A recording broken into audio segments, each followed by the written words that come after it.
एक बार जोरदार तालियां। आज समाज के 20 साल के इस सफर पर सीएम साहब, हमारे लिए बेहद खास ये भी हो जाता है कि आप हमारे साथ मंच पर हैं। तमाम जो लोग सुन रहे हैं वो हरियाणा के मुद्दों पर, आपके सफर पर, विकास पर, विजन पर आपके जवाब जानना चाहेंगे। लेकिन शुरुआत हम करेंगे पिछले विधानसभा चुनाव से। हरियाणा गठन के बाद बीजेपी को अब तक का सबसे बड़ा मैंडेट मिला। आपका नाम अनाउंस था, आपका चेहरा था। कैसे, क्या ये नायाब फॉर्मूला आपने लगाया कि करिश्मा कर दिखाया ऐतिहासिक? देखिए, सबसे पहले तो मैं इंडिया न्यूज हरियाणा आज समाज को बधाई देता हूं, क्योंकि अपने गौरवशाली 20 वर्ष पूरे किए हैं। एक ऐसी आवाज़ जिसने आमजन की आवाज़ को उठाने का काम किया है और सरकार की योजनाओं को भी आम जन तक पहुंचाने का लगातार काम किया है। मैं सबसे पहले तो आज समाज को बहुत बहुत बधाई और शुभकामनाएं देता हूं, क्योंकि 20 साल पूरे किए हैं और आगे भी जिस प्रकार से, जिस गति से ये लोगों की आवाज़ बन कर के काम कर रहा है, आगे भी ये इसी आवाज़ के साथ लोगों की समस्याओं को और सरकार की योजनाओं को जन जन तक पहुंचाने का काम करेगा। मैं बहुत बहुत बधाई और शुभकामनाएं देता हूं। हम सवाल जवाब के सिलसिले पर आए उससे पहले आपसे भी हम जानना चाहेंगे, क्या सीएम नायब सिंह सैनी आज समाज पढ़ते हैं? बिल्कुल, मैं सभी जितना समय मुझे लगता है मैं पॉजिटिव भी नेगेटिव भी दोनों खबरें देखता हूँ। दोनों देखता हूँ, पॉजिटिव भी देखता हूँ और नेगेटिव भी देखता हूँ। दोनों जरूरी है देखनी, है ना? नेगेटिव में विपक्ष क्या बोल रहा है उसको भी मैं ध्यानपूर्वक देखता हूँ, क्योंकि अच्छा एक लोकतंत्र तभी डेवलप होता है जब वो विपक्ष की बात को भी देखे। बिल्कुल। विपक्ष क्या बोल रहा है, अगर उसमें से जो वो बातें बोलते हैं उनमें जो अच्छी बातें होती हैं, कि जो समाज हित की बातें हैं, उन बातों को जरूर ग्रहण करते हैं। परंतु कई बार विपक्ष इस प्रकार की बातें बोलता है जिसका कोई पैर भी नहीं होता, किसी का कुछ तथ्य भी नहीं होता, तो फिर वो बातें ऊपर से निकलती हैं। अच्छे सुझाव होते हैं तो अच्छे वो सुझाव लोकतंत्र होते हैं में बड़ी उनके, भूमिका रहती है, बिल्कुल लेते हैं उनके। और यही बात मैं विपक्ष के साथियों को विधानसभा में भी बोलता हूं कि आप जो अच्छे सुझाव हैं, सरकार मानती है, ऐसा नहीं है।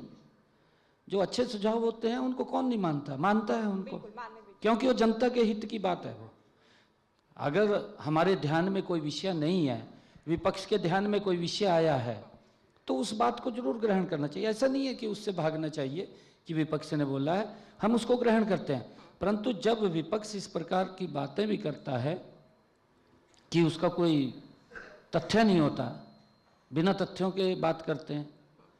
अगर मैं थोड़ा सा बात करूं, ये विपक्ष ने 2-3 विषय ऐसे लिए।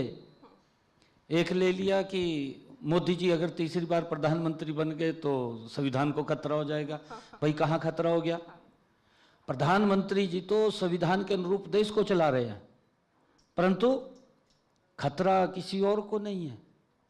इनके समय में क्या हालात हुए हैं, इनके समय के अंदर संविधान को किस प्रकार से अपमानित किया गया। डॉक्टर भीमराव अंबेडकर जी की उस सम्मान को, जो उन्होंने इस देश को एक सूत्र में बांधने का काम किया है, चाहे गरीब है चाहे अमीर है, कोई व्यक्ति है, ये संविधान ही तो है, उसको लगता है कि मेरी कोई अगर बात नहीं सुनेगा तो इस संविधान के तहत मैं सुरक्षित हूं।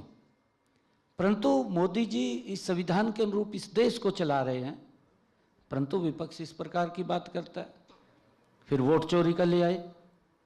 ये आपके सामने है कि जब उन्होंने वोट चोरी के आरोप लगाए, तुरंत हमारे मीडिया कर्मी भी जहां जहां उन्होंने नाम लिए वहां पहुंच गए।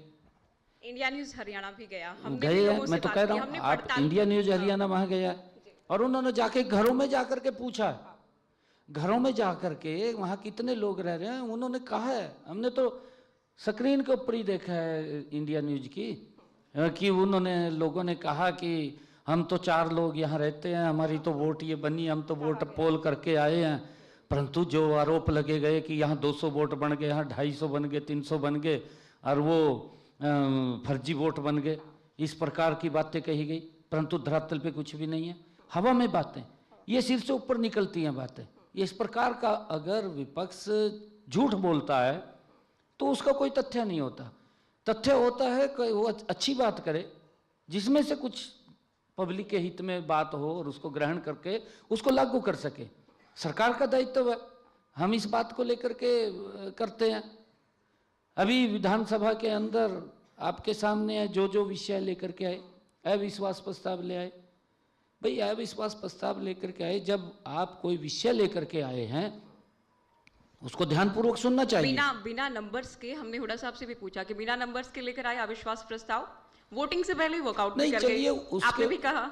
मैं ये कहना चाह रहा हूँ जी कि अगर कोई वो अविश्वास प्रस्ताव लेकर के आए, उसके अंदर वो कई विषय लेकर के आए, उसके ऊपर चर्चा करेंगे, करिए वही चर्चा, हम तैयार हैं चर्चा करने के लिए। परंतु जब अपनी बात तो कह दी, कड़वी कड़वी बात पक्ष को सुना दी, और जब पक्ष विपक्ष को सुनाने की बात करता है फिर भाग गए, ये भी ठीक नहीं है। तो ऐसा नहीं करना चाहिए विपक्ष को। शुरुआत में जो हमने बात की सीएम साहब, उस पर एक बार फिर से आते हैं। 56 दिन का पिछली बार आपको समय मिला कामकाज करने के लिहाज से, क्या ऐसा कर दिखाया आपने कि हरियाणा के वोटर्स ने आपको भर भर के उतना वोट दिया जितना बीजेपी को कभी नहीं मिल पाया था हरियाणा में, सबसे बड़ा मैंडेट अब तक का? नहीं, देखिए मैं इसके ऊपर तो एक बात कहना चाहता हूँ, मैं प्रदेश के लोगों का धन्यवाद भी करता हूँ। हरियाणा प्रदेश के लोगों ने विकास को चुना है, और जिस प्रकार का वातावरण विपक्ष ने खड़ा किया था उसमें से इस प्रकार की बू आ रही थी कि हम भ्रष्टाचार की तरफ बढ़ रहे हैं। लोग नहीं चाहते, लोग जो भ्रष्टाचार की बातें उसमें से आ रही थी जब ये बोलते थे विपक्ष, तो लोगों के अंदर भय था भी जैसे पहले भ्रष्टाचार होता था फिर वही बढ़ जाएगा। लोग डरते हैं, लोग डरते हैं कि भ्रष्टाचार से हमें दिक्कत आ जाएगी। तो मेन कारण नरेंद्र मोदी जी ने जो काम किए हैं, नरेंद्र मोदी जी की जो नीतियां हैं, हरियाणा प्रदेश के लोगों ने उनको प्यार किया है। 11 वर्षों में 10 वर्षों में जो हमारी सरकार ने बिना भेदभाव के काम किया है, उसका परिणाम है कि नॉन स्टॉप नरेंद्र मोदी जी के नेतृत्व में डबल इंजन की सरकार तीसरी बार बनी है। इन्होंने तो इस प्रकार का वातावरण खड़ा कर दिया था। एक हमारे हरियाणा के अंदर देखते हैं हम, हरियाणा में भी चाहे पूरे देश के अंदर कहीं भी देखें, एक कहीं मौसम ठीक ठाक होता है, कोई दिक्कत नहीं होती कहीं पर भी, परंतु एक गुब्बारा सा बन जाता है, गुब्बारा सा बन के वो पूरा इतना बड़ा तूफान बन जाएगा कि नुकसान कर देता है काफ़ी कई जगह। तो वो तूफान सा जो बनता है, कांग्रेस का वो गुब्बारा बना था, इन्होंने बढ़ाने की कोशिश की परंतु डह गया। वो गुब्बारा था उनका, कितना पैसा इन्होंने खर्च किया होगा इसके ऊपर कि कांग्रेस की सरकार बन गई, कांग्रेस की सरकार बन गई। ये बड़ा इसके पीछे ताकत लगाई इन्होंने, कोई वैसे नहीं बना। लेकिन आप उस वक्त भी फुल कॉन्फिडेंट थे? नहीं, देखिए हम बहुमत से सत्ता में आ रहे हैं, चाहे कोई कुछ कहे। कॉन्फिडेंट मैं इसके ऊपर था कि मोदी जी ने और भारतीय जनता पार्टी ने जो काम किए हैं उन कामों के ऊपर हम कॉन्फिडेंट थे कि सरकार बनेगी। और देखिए आदरणीय मोदी जी ने जिम्मेवारी दी, हरियाणा के लोगों ने विश्वास किया। मैं धन्यवाद करता हूं पूरे हरियाणा प्रदेश का। लगभग मैं हर मंच के ऊपर ये बात बोलता हूं कि एक बहुत बड़ा विश्वास आदरणीय मोदी जी की नीतियों पर और भारतीय जनता पार्टी के कामों के ऊपर लोगों ने किया है। लोग विकास चाहते हैं, लोग भ्रष्टाचार नहीं चाहते। कांग्रेस की बातों में जब इलेक्शन चल रहा था भ्रष्टाचार आ रहा था, और मैं एक मंच के ऊपर मैंने बोला भी था कहीं पर, एक इनके प्रत्याशी ने एक बात कही कि हमारी सरकार बन रही है, सबसे पहले तो मैं अपना घर भरूंगा, फिर रिश्तेदारों का। फिर रिश्तेदारों का भरूंगा। ये बात राहुल गांधी को पता चली। राहुल गांधी ने अपनी हरियाणा की चुनाव की कैंपेन वहीं से शुरू की। ये गजब का ये बहुत बात बड़ा थी। सेल्फ गोल अपने आप में हो जाता है, इस तरह के बयान देना, खुद को नुकसान पहुंचाना। तो कांग्रेस हताश है, निराश है अपनी गलतियों के कारण, गलतियों के कारण। क्योंकि इनके पास विजन नहीं है, नीति भी नहीं है, नियत तो है ही नहीं है। नियत तो भ्रष्टाचार की है, नियत भी नहीं है इनकी। अच्छा, तीसरी बार लगातार सत्ता में आए हैं सीएम साहब, क्या एंटी इनकम्बेंसी नहीं है पब्लिक में, या प्रो नहीं, देखिए- इनकम्बेंसी जैसी कोई रवायत आप लोगों ने शुरू कर दी है हरियाणा में? नहीं देखिए मैडम, एंटी इनकम्बेंसी मुझे नहीं लग रहा है कि कहीं हरियाणा में एंटी इनकम्बेंसी थी। आप लोग देख रहे हैं 2014 में पहली बार भारतीय जनता पार्टी की सरकार बनती है। दूसरी बार में क्योंकि विपक्ष ने इस प्रकार का खड़ा किया कि एक बार एक दल की सरकार आती है, दूसरी बार दूसरे दल की आती है, इस प्रकार का दुष्प्रचार किया, परंतु उसके अंदर भी भारतीय जनता पार्टी की सरकार बनी, चाहे हमें सहारा लेना पड़ा। तीसरी बार जब चुनाव चल रहा था इन्होंने इस प्रकार का सहारा नहीं भी लेते तो भी सरकार चलाने की स्थिति में तो थे आप लोग, निर्दलियों के सहारे। खैर नहीं थे, बिल्कुल ठीक बात है आपकी, परंतु कई परिस्थितियां इस प्रकार की होती हैं कि जिससे कि क्योंकि जो गैप है, गैप बड़ा था, गैप बड़ा था। तीसरे बार में भी कांग्रेस ने, जैसा मैंने कहा है कि इस प्रकार का बड़े स्तर के ऊपर इन्होंने दुष्प्रचार किया कि कांग्रेस की सरकार बन गई, कांग्रेस की सरकार बन गई। हर आदमी बोल रहा था, क्योंकि दिख भी रहा था भी पिछले बार 40 आए हैं, और उनके पिछले बार जो लोकसभा की सीटें थी उसके आधार के ऊपर भी वो बोल रहे थे भी जब इतनी सीटें हमारी आई लोकसभा की और हमारी 40 विधानसभा की आ गई, अब की बार तो 5 आई हैं हमारी लोकसभा की सीटें, अब तो हम सरकार में हैं, 70 सीटें आ रही हैं, 80 सीटें आ रही हैं। इस प्रकार का दुष्प्रचार खूब किया और लोगों में इस बात को पहुंचाने का भी इन्होंने काम किया। परंतु मैं धन्यवाद करता हूं हरियाणा प्रदेश के लोगों का कि जिन्होंने उस दुष्प्रचार, उस कुचक्कर को तोड़ने का काम किया और नॉन स्टॉप बड़े मैंडेट के साथ तीसरी बार भारतीय जनता पार्टी की सरकार बनाई, उसके ऊपर मोहर लगाई है, मोदी जी की नीतियों पे मोहर लगाई है। और मैं आज आपको दावे के साथ कह रहा हूं, उस वक्त तो लोग डर रहे थे थोड़ा भी भाई पता नहीं कांग्रेस की सरकार ही आएगी हो, ये डर था, परंतु वो डर हरियाणा प्रदेश के लोगों का निकल गया है। 2029 के अंदर और बड़े मैंडेट के साथ भारतीय जनता पार्टी की सरकार आएगी, हमें विश्वास है पूरा। अब जब आप ये दावा कर रहे हैं, करीब 1.25 साल हुआ है नायब 2.2 कार्यकाल को, संकल्प पत्र के हिसाब से बात करें सीएम साहब, संकल्प पत्र को लेकर बात करें, कितनी प्रगति हुई है, कितने वादे पूरे कर लिए गए, कितने पाइपलाइन में हैं, जो अक्सर आप ब्रीफ भी करते हैं? हाँ देखिए, हमने 217 संकल्प लिए थे और जब हम अपना संकल्प पत्र ये 3.0 सरकार का तैयार कर रहे थे, पार्टी के हमारे सभी पदाधिकारी थे, जब हमारी उच्च स्तरीय बैठक थी उसमें चर्चा चल रही थी और उसके बाद मैंने प्रेस को ब्रीफ भी किया था। मैंने ब्रीफ किया था, मैंने ये कहा था, रोहतक में बड़ी बैठक थी, बैठक के बाद मैं प्रेस से रूबरू हुआ था, मैंने कहा था कि हमारा 2014 का जो संकल्प पत्र है आप उसको भी देखिए, 2019 का संकल्प पत्र है उसको भी देखिए।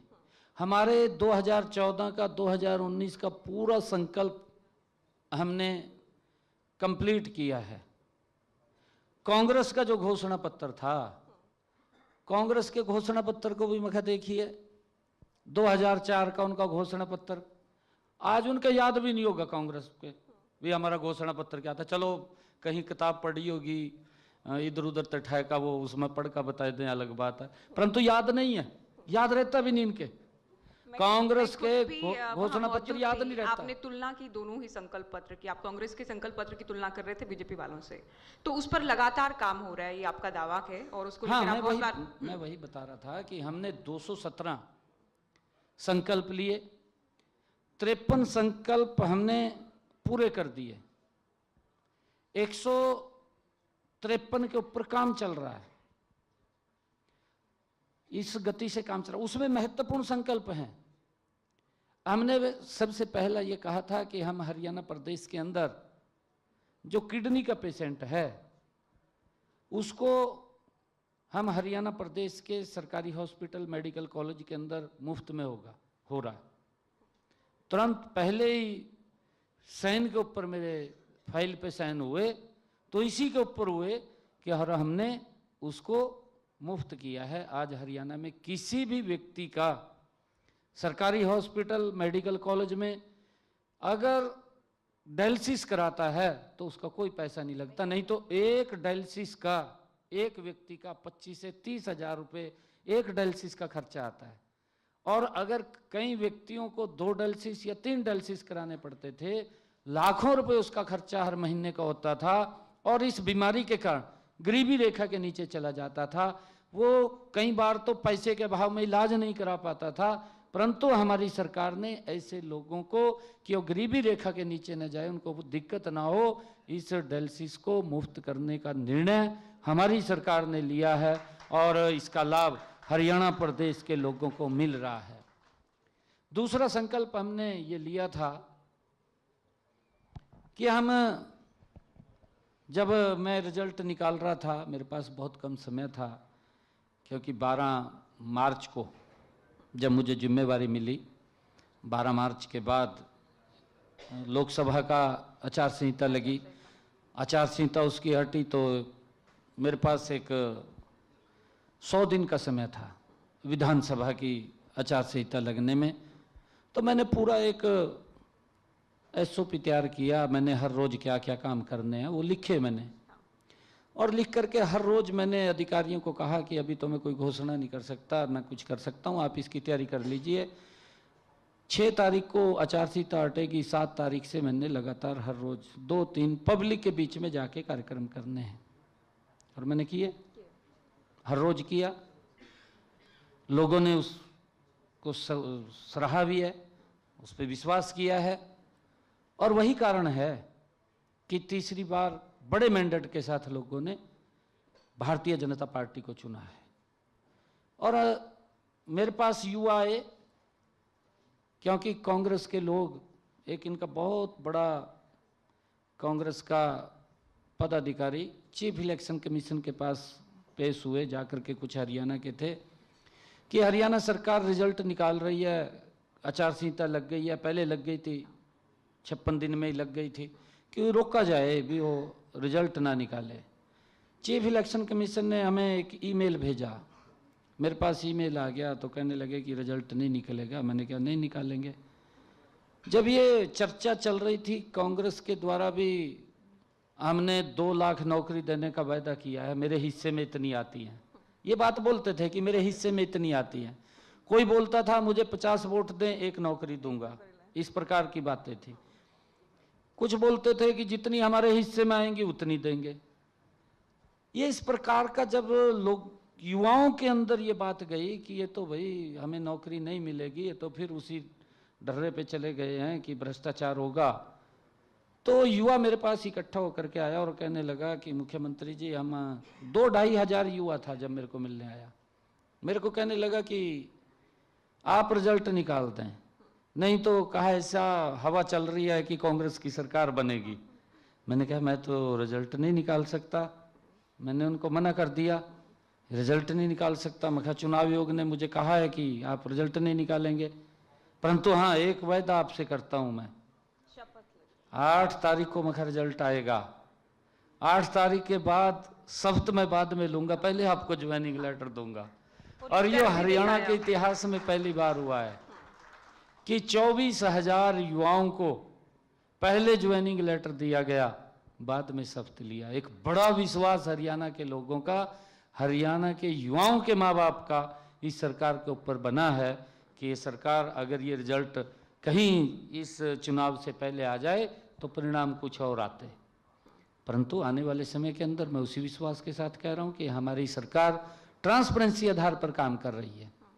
हमने जो वायदे किए थे, हमने महिलाओं को 500 रुपये का, जिन परिवारों की इनकम 1,80,000 रुपये से कम है, ऐसी बहनों की रसोई में मैंने कहा था कि आपका भाई, आपकी रसोई में 500 रुपये का गैस का सिलेंडर आपको मिलेगा, ऊपर का पैसा आपके खाते में जाएगा। जा रहा है आज सब बहनों की रसोई में 500 रुपये का गैस का सिलेंडर, जिनकी इनकम 1,80,000 रुपये से कम है।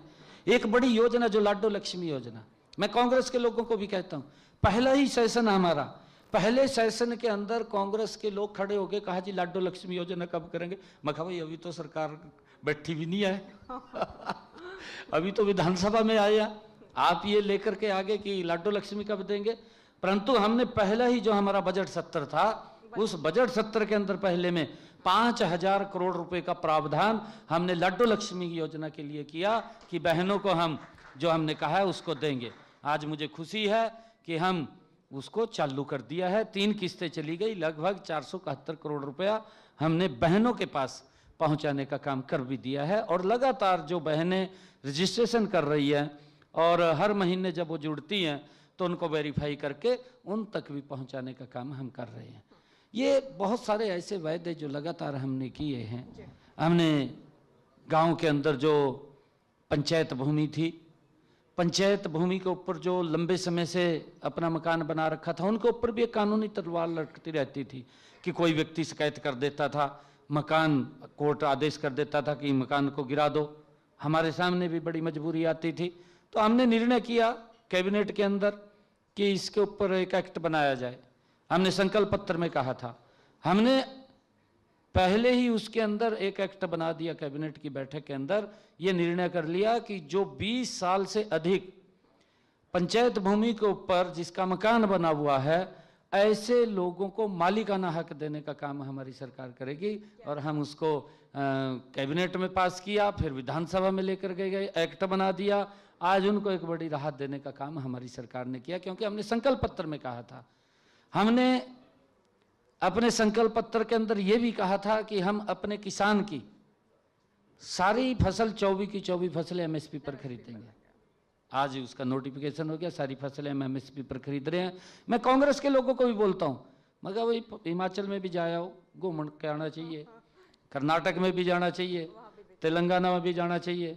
मखाप का सहयोगी है पंजाब आम आदमी पार्टी, वहाँ भी गेड़ा मार लेना चाहिए। भाई सारी फसलें एमएसपी पर खरीदी जा रही या नहीं खरीदी जा रही, या क्यों नहीं खरीदी जा रही? खरीदनी चाहिए किसान की। किसान को गुमराह नहीं करना चाहिए।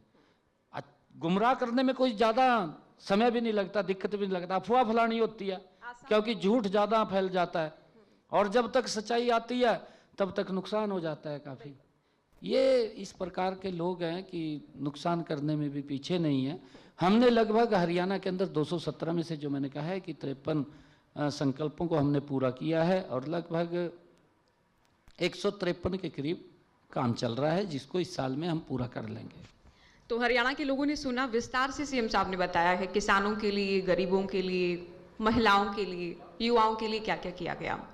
शुरुआत हरियाणा युवाओं के लिए मैं एक और नौकरियों की भी आप बात कर रहे थे। इस साल के अंदर, इस साल में जो मेरा 1 साल हुआ है मेरी सरकार का, इस साल के अंदर हमने 34,000 हरियाणा के युवाओं को बिना पर्ची बिना खर्ची के नौकरी दे दी। 34,000 बच्चों को दे दी। और अभी 5500 और पुलिस की निकली हुई हैं, जिसके फार्म कल परसों ही बंद हुए हैं। और हरियाणा स्टाफ सिलेक्शन की निकल रही है। लगभग 8,500 नौकरियां अभी भी फार्म अप्लाई हो रहे हैं और डिमांड मांगी जा रही है कि जितने भी हमारे पास पोस्टें हैं लगभग उनको धीरे धीरे करके हम भर रहे हैं और अभी भी चल रहा है। मैंने कहा है कि देखिए, हरियाणा गठन के बाद बीजेपी ने एचपीएससी के माध्यम से, एचएसएससी के माध्यम से सबसे ज्यादा सरकारी नौकरियां दी हैं किसी भी सरकार के मुकाबले। पर्ची खर्ची सिस्टम खत्म किया गया, मेरिट के आधार पर नौकरियां दे रहे हैं, ये भी दावा के। लेकिन विपक्ष इन दिनों जो मुद्दा उठा रहे हैं सीएम साहब, बाहरी बनाम स्थानीय युवा, ग्रुप ए और ग्रुप बी को लेकर उनको आप क्या जवाब देना चाहेंगे? तमा जी, मैं आपको बताना चाहता हूँ, मैंने कहा है कि विपक्ष झूठ की दुकान खोल के बैठा है और झूठ का सामान बड़ा बेचता है, बिक भी जाता है झूठ का सामान। चुनाव में तो नहीं बिक पा रहा है। नहीं, चुनाव में नहीं, वो समझते हैं लोग समझ रहे हैं, ये तो झूठ ही बोल रहे। और अभी तो जमी क्लियर हो गया जब वोट चोरी का आरोप लगाया, और वोट चोरी के बाद जब आप लोगों ने जा करके ग्राउंड के ऊपर, जीरो ग्राउंड के ऊपर देखा तो वहाँ तो कुछ भी नहीं है, वो सारा शीशा सामने आया। और जो ये बाहरी वोट नौकरी की बात कर रहे हैं, मैं कांग्रेस के लोगों से ये बात पूछना चाहता हूँ। मेरे हरियाणा का युवा महाराष्ट्र में जाकर के नौकरी करता है सरकार की। मेरे हरियाणा का युवा राजस्थान में नौकरी करता है जाकर के। मेरे हरियाणा का युवा यूपी के अंदर नौकरी करता है, पंजाब में नौकरी करता है, हिमाचल में नौकरी करता है, देश के किसी भी राज्य के अंदर जाकर के नौकरी करता है मेरे हरियाणा का युवा। अगर बाहर का कोई व्यक्ति, क्योंकि ट्रांसपेरेंसी के आधार के ऊपर सरकार है, हमने कहा भी है, हमारे पास आंकड़े हैं, कितने बाहर से आए हैं, कितने हरियाणा के लगे हैं। ऐसा नहीं है कि बाहर से सारे आ गए हैं, हमारे यहाँ के बाहर जाते हैं, बाहर के यहाँ भी आते हैं, परंतु मुद्दा नहीं है। कोई भी गुमराह कर रहे हैं लोगों को। भाई गुमराह कर रहे ना करें आप, हम ये बार बार कह रहे हैं, मेरे पास सारे तथ्य हैं। अगर आवश्यकता पड़ी हम विधानसभा में रखेंगे, सुनना चाहिए, नहीं तो उठ के भाग जाएंगे। ये सुनेंगे भी नहीं वहां पर। ये हरियाणा प्रदेश के लोगों को हम बताएंगे, हमारे पास सारे तथ्य हैं। होता है, देखिए, जिस बच्चे ने क्वालिफाई किया है, जब ट्रांसपेरेंसी है तो ट्रांसपेरेंसी है। आप तो इनके मेरिट के आधार पर दे रहे हैं हम तो। इनके यहाँ तो अगर SCS कोई लगता था, इनके मामे का छोरा लग जाता था, और आपके सामने आपके टीवी चैनल के ऊपर आ जाता था भी वो उसका लिस्ट निकली नहीं है, लिस्ट पहले आउट हो जाती थी, आपकी स्क्रीन के ऊपर आ जाता था। लोग स्क्रीन के ऊपर ये कहते थे भी फलाने मंत्री के मामे का छोकरा SCS लगेगा। ये तमाम चीजें हाँ, हरियाणा ने, ये फलाने मुख्यमंत्री का बेटा लगेगा, या फलाने मुख्यमंत्री के बेटे के रिश्तेदार का कुछ लगेगा। आ जाती थी लिस्ट सारी की, पहले आ जाती थी। परंतु आज तो ये भी नहीं पता चलता किसी को, जब रिजल्ट आता है तभी पता चलता है कि भाई एक रिक्शा वाले के बेटे का SCS में सिलेक्शन हो गया है। जब लिस्ट जारी होती है, तब पता चलता है कि एक गरीब परिवार के बच्चा, जिसका पिता जुतियां गांठने का काम करता है, उसका बच्चा पुलिस में इंस्पेक्टर लग गया। जब लिस्ट आती है तब पता लगता है, जब लोग लड्डू के डब्बे लेकर के उसके पास जाते हैं। आपको बधाई है। ये सरकार के अंदर फर्क है। इनकी सरकार के अंदर तो पहले पता लग जाता था भी फलाने मंत्री का बेटा, फलाने मुख्यमंत्री का बेटा या उसका रिश्तेदार नौकरी लग गया। हमारी सरकार में जब रिजल्ट आता है तब पता चलता है भी किस गरीब परिवार का बच्चा, ये रिक्शा चालक के बेटा बेटी, ये हरियाणा सरकार में नौकरी लगी है। ये बहुत बड़ा बदलाव है, ये और बड़ा हरियाणा बदलाव इस बदलाव को पसंद कर रहा है। मैं इसमें कोई इसीलिए राय कह रहा नहीं है हूं कि आज किसी माँ बाप को चिंता नहीं है किसी के दर के ऊपर जाने की। नहीं तो जुतियां टूट जाती थी माँ बाप की, पैसा नहीं, नौकरी नहीं लगती थी, पैसे चले जाते थे, जमीन बिक जाती थी, गहने बेच देते थे, नौकरी नहीं लगती थी।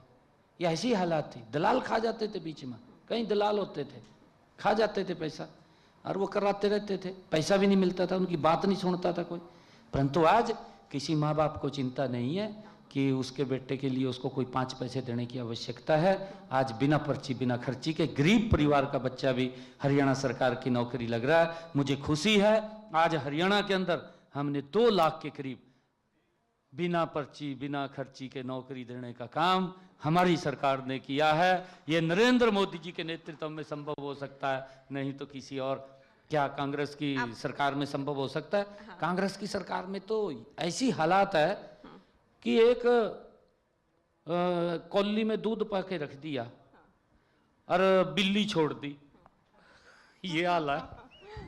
क्या बिल्ली ये कहे कि मैं दूध नहीं पीऊंगी और तो पी जाएगी? रखवाली, बिल्ली को रखवाली बैठा रहे हैं दूध के। अभी पीएम मोदी का आप कई बार जिक्र कर रहे हैं।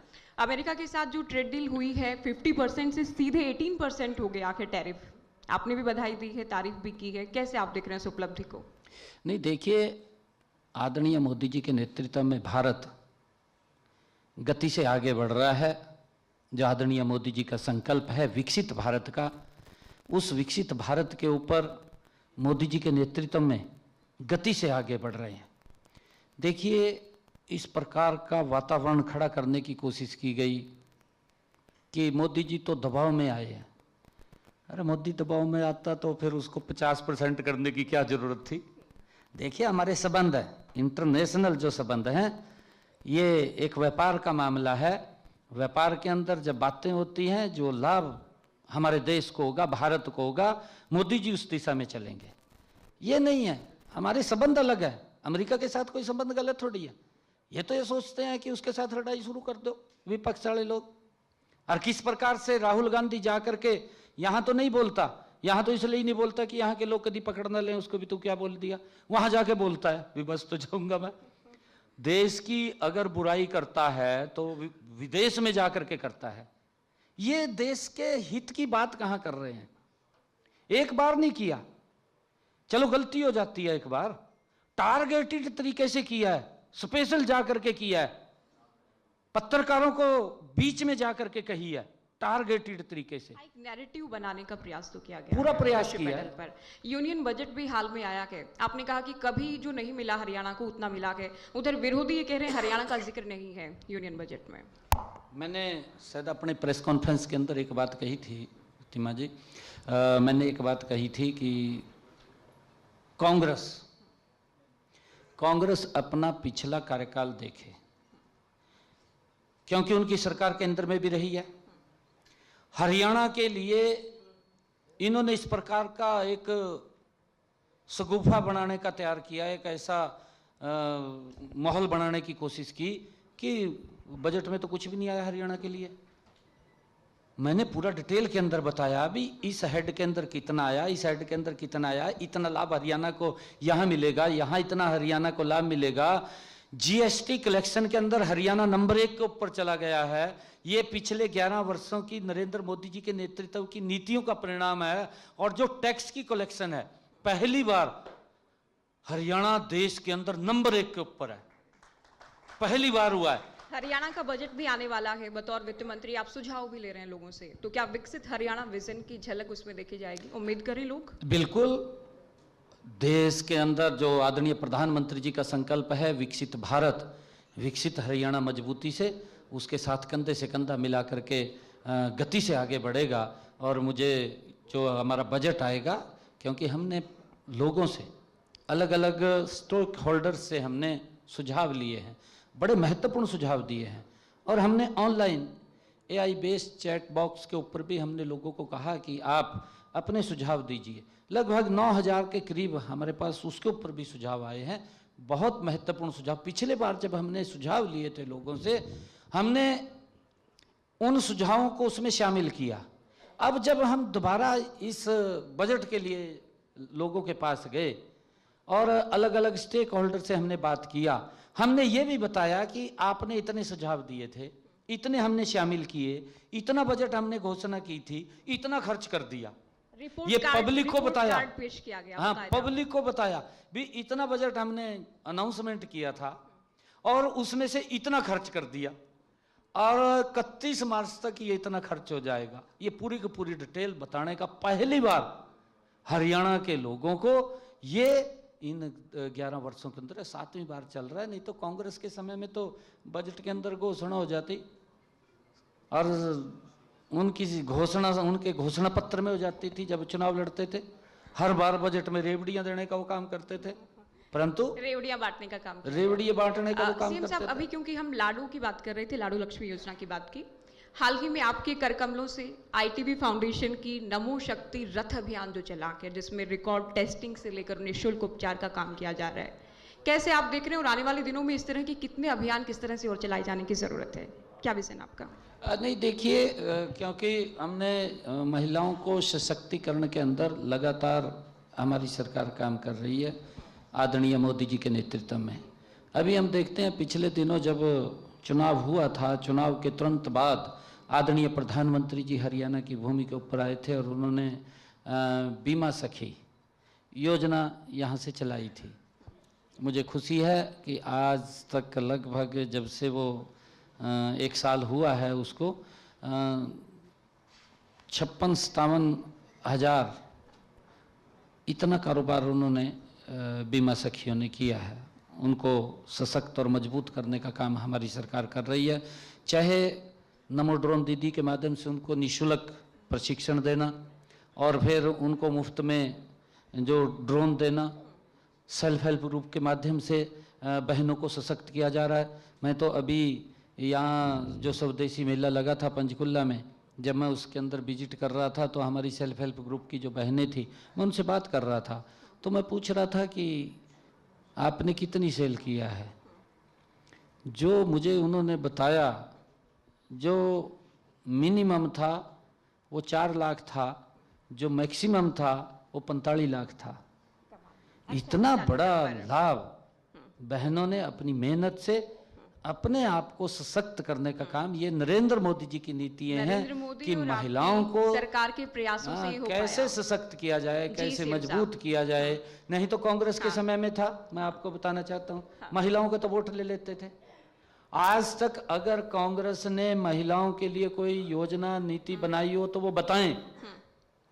महिलाओं को सशक्त करने का काम अगर किसी सरकार ने किया है पिछले 11 वर्षों में नरेंद्र मोदी जी के नेतृत्व में क्योंकि हुआ। समय आपका बहुत व्यस्त है और आप आए हैं कीमती समय निकालकर, वाइंड अप की ओर चर्चा को ले जाती हूँ। पंजाब पर एक छोटा सा जवाब आपसे चाहेंगे। पंजाबी पगड़ी आप पहनते हैं, बहुत जचते हैं, पंजाबी आप बोलते हैं, पंजाब में सक्रिय हैं। इससे पहले महाराष्ट्र से लेकर दिल्ली, बिहार, जहां जहां आप कैंपेनिंग के लिए गए हैं, स्ट्राइक रेट उम्मीदवारों का शानदार रहा है। तो पंजाब इस बार क्या कह रहा है? क्या मूड के बीजेपी को इतिहास रचेगी वहां पर? नहीं, देखिए, मैं हर बार एक बात बोलता हूँ, क्योंकि पंजाब अपना घर है, साडा घर है पंजाब। क्योंकि एक भरा अलग होया सी पंजाब तो, 2 भरा हैं, अज भी साडी छत एक ही है, अज भी साडा बेड़ा एक ही है। बीच में एक द्वार ही आई थी, द्वार भी नहीं है, बेड़ा एक ही है। परंतु बड़ा दुख होता है कि पंजाब के अंदर जो कुछ राजनीतिक दल थे, उन्होंने अपनी स्वार्थ सिद्धि के लिए पंजाब ਨੂੰ बहुत नीचे करने का काम किया है। उन्होंने अपनी राजनीतिक स्वार्थ सिद्धि के लिए बड़े बड़े सजाबाग पंजाब के लोगों को दिखाते, परंतु उन्होंने ते अमल नहीं किया। और बड़ी दुख की गल है, ਜਦੋਂ मैं पंजाब ਦੇ ਵਿੱਚ जाना, लोग बड़ा प्यार करते हैं। लोग अज एक गल कहने हैं कि अगर पंजाब ਨੂੰ अगे बढ़ाना है तो नरेंद्र मोदी जी के नेतृत्व में पढ़ सकते। तो अपनी मुस्कान से वहां भी विरोधियों को ध्वस्त करने वाले हैं। छोटा और लास्ट कमेंट आपका, राहुल गांधी और रवनीत सिंह बिट्टू में जो बयानबाजी देखी गई आमने सामने, उसे आप कैसे देख रहे हैं? नहीं, देखिए, ये दुर्भाग्यपूर्ण है। इस प्रकार की स्टेटमेंट किसी दल के मुखिया ने देनी, बोलना होता है, वो बहुत सोच समझ के बोलता है, उसके लंबे क्या अर्थ निकलते हैं। परंतु इनकी जो मानसिकता है, जो इनकी सोच है, वो सोच 1984 को मैच कर रही है। 1984 के अंदर जिस प्रकार से सिखों के ऊपर कत्लेआम किया गया, अरे कोई व्यक्ति अपने घर से निकला है काम के लिए, उसने कोई जुल्म थोड़ी किया था। रास्ते में उसको किस प्रकार से गले में टायर डाल करके जला दिया गया, मार दिया गया। और वो परिवार का मुखिया था, उसके सर के ऊपर पूरा परिवार का पोषण हो रहा था, और उसी व्यक्ति को मार दिया गया। उस परिवार के ऊपर क्या बीती होगी, किस प्रकार का अत्याचार किया। और वही अत्याचार, वही सोच, ये राहुल गांधी की जो रवनीत बिट्टू को कहा है, वो सोच निकल करके आई है। माफी मांगनी चाहिए। कांग्रेस ने आज तक 84 के दंगों को लेकर के माफी नहीं मांगी है, आज तक नहीं मांगी माफी। माननीय प्रधानमंत्री नरेंद्र मोदी जी ने उनकी तो फाइलें भी बंद कर दी थी, न्याय भी नहीं मिला था। मोदी जी ने उन फाइलों को निकलवाया, न्याय दिलवाने का काम किया, उनको जेल के अंदर डाला। और अब इस प्रकार की बात, राहुल को माफी मांगनी चाहिए इस बात को लेकर के। दुर्भाग्यपूर्ण है। ये रवनीत बिट्टू का अपमान नहीं है, ये सिख कौम का अपमान है। और उसकी सोच का पता लगता है कि उसकी सोच क्या है। अरे सिख गद्दार नहीं है, वो किस प्रकार की बात करता है। ये गुरुओं की दी हुई पगड़ी है। मैं अगर पंजाब के अंदर जाता हूं, पगड़ी पहन करके जाता हूं, वो गुरुओं का जो उन्होंने आशीर्वाद दिया है, जो उनका सम्मान है, वो सम्मान सिर के ऊपर होता है। मैं इसीलिए जाता हूं, उसका सम्मान करना हमारी जिम्मेवारी है। गुरुओं ने हमें रास्ता दिखाया है, गुरुओं ने हमें प्रेरणा दी है, हम उस रास्ते के ऊपर आगे बढ़ रहे हैं। और यही कारण है क्योंकि इनको नहीं मालूम है गुरुओं ने क्या कहा है, उनकी क्या उनकी वाणी थी, किस प्रकार से उस समय के अंदर। अरे इतिहास के अंदर कहीं देखने को नहीं मिलता कि 3 पीढ़ियां जिन्होंने अपनी कुर्बानी दे दी हो इस धर्म की रक्षा के लिए, समाज की रक्षा के लिए, भारत की रक्षा के लिए, जिन्होंने अपनी 3 पीढ़ियों को कुर्बान कर दिया हो, तो ऐसा दुनिया के अंदर कहीं देखने को नहीं मिलता। देखा गया। बहुत शुक्रिया, आप आए हमारे इस कार्यक्रम में। आपने हरियाणा के अपने विजन को लेकर, हरियाणा के विकास को लेकर, चुनाव को लेकर, विरोधियों को लेकर, पंजाब के चुनाव को लेकर या वहां के माहौल को लेकर बेबाकी से अपनी बातें कही। एक बार फिर से आपका बहुत बहुत शुक्रिया सीएम साहब। Thank you sir. और सर मैं आपसे रिक्वेस्ट करूंगा कि प्लीज़ आप मंच पर बने रहें। और जिस तरीके से अभी मुख्यमंत्री